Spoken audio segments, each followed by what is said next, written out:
Hello, it's Leslie here. Today I wanted to look at the difference between two spokes, a DT Revolution and Sapim Laser. So both these spokes are double butted spokes. They go from 2.0 millimeters at both ends to 1.5 millimeters in the middle section.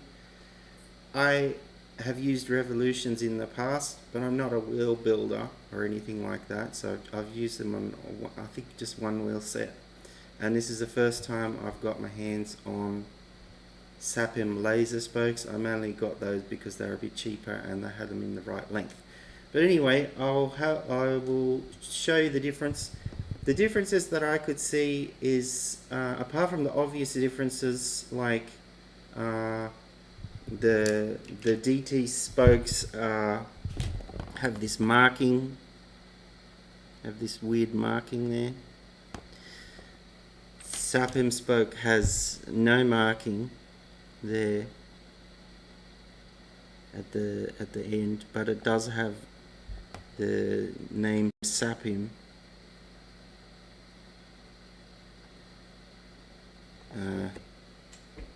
Not, what would I say, not built in, not molded in, but stamped in.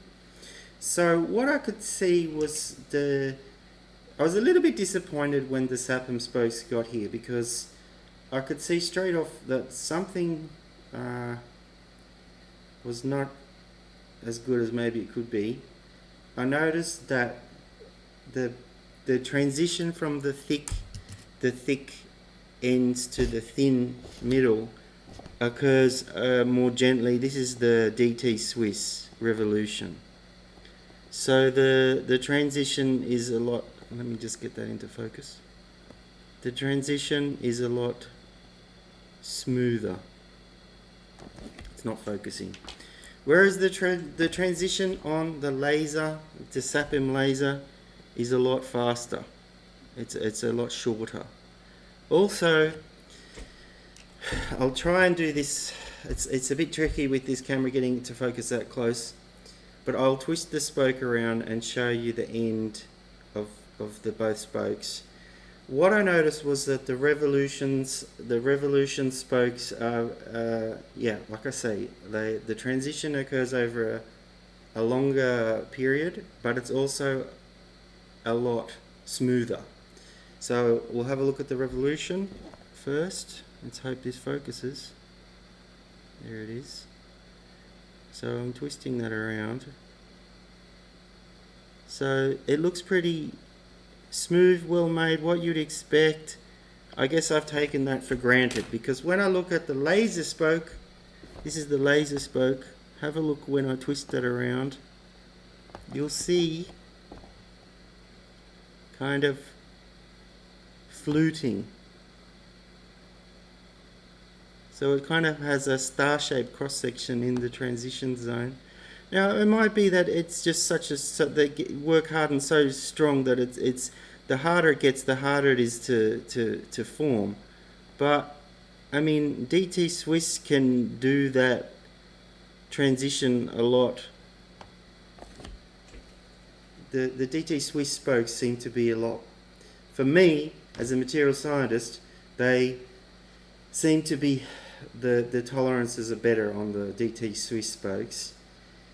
But I mean, it might very well be that these are work hardened so much that it's harder to make the Sapim spokes. I forgot exactly. I think it's 1500 megapascals in the middle section. I don't know what the DT Swiss are, but just from the point of view of the dimensions, it's, yeah. If you're really fussy about spokes and wheels and things, probably better to go with DT Swiss, I would say.